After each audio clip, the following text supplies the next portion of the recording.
Okay, picture this. You've got a perfectly comfortable, completely unfiltered one-on-one friendship. And you have another friendship, totally separate, just like it. But the moment you combine those two super comfortable, isolated relationships into a group of three, suddenly there is this bizarre, unspoken tension in the room. It's weird, right? Well, in today's Explainer, we're unpacking what sociologists call the triad paradox. We're going to explore the fascinating social geometry behind why this happens. So it really all boils down to some pretty bizarre math. Why exactly does 1 + 1 + 1 equal anxiety? The source material actually cheekily calls this the ultimate fart paradox. Seriously, think about it. You are entirely comfortable letting your guard down, and yeah, maybe even letting out a comfort fart with friend A. Just pure comfort. And you have that exact same dynamic with friend B. But put all three of you in the same room, everyone just completely freezes up.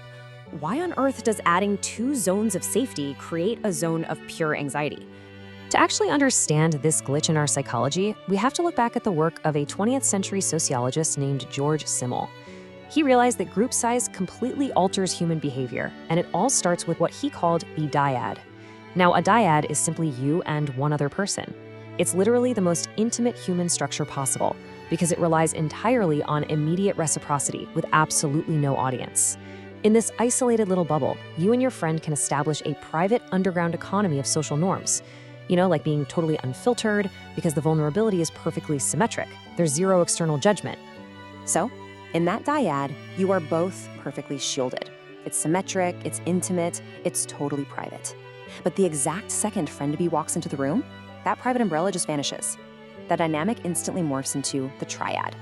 Suddenly, you have an audience, because even if you trust both of them individually, friend A doesn't know your exact parameters of intimacy with friend B, and vice versa. So in a flash, an intimate moment is transformed into a stage performance. This means that 3 isn't just a number. In the geometry of our relationships, 3 is actually a terrifying new variable known as the third party.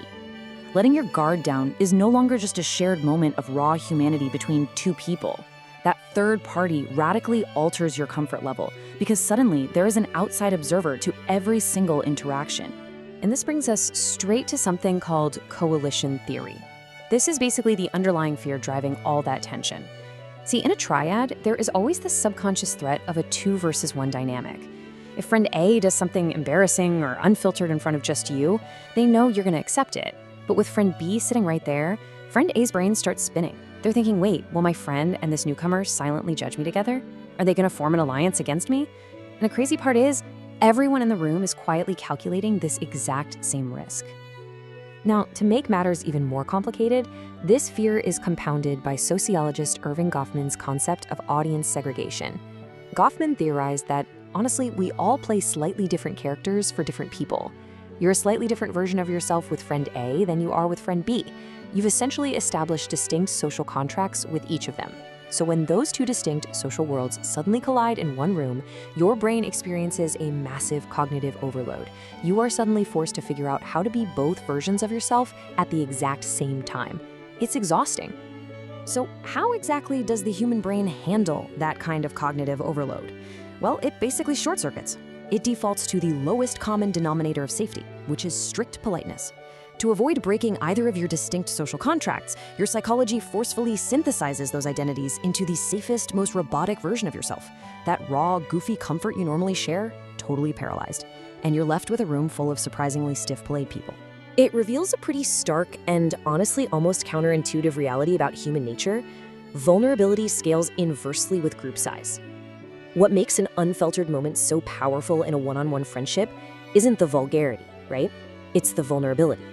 It's a mutual agreement to drop your biological shields and say, hey, I trust you enough to be an unpolished animal around you. But as a group gets larger, that vulnerability doesn't grow with it. It actually shrinks.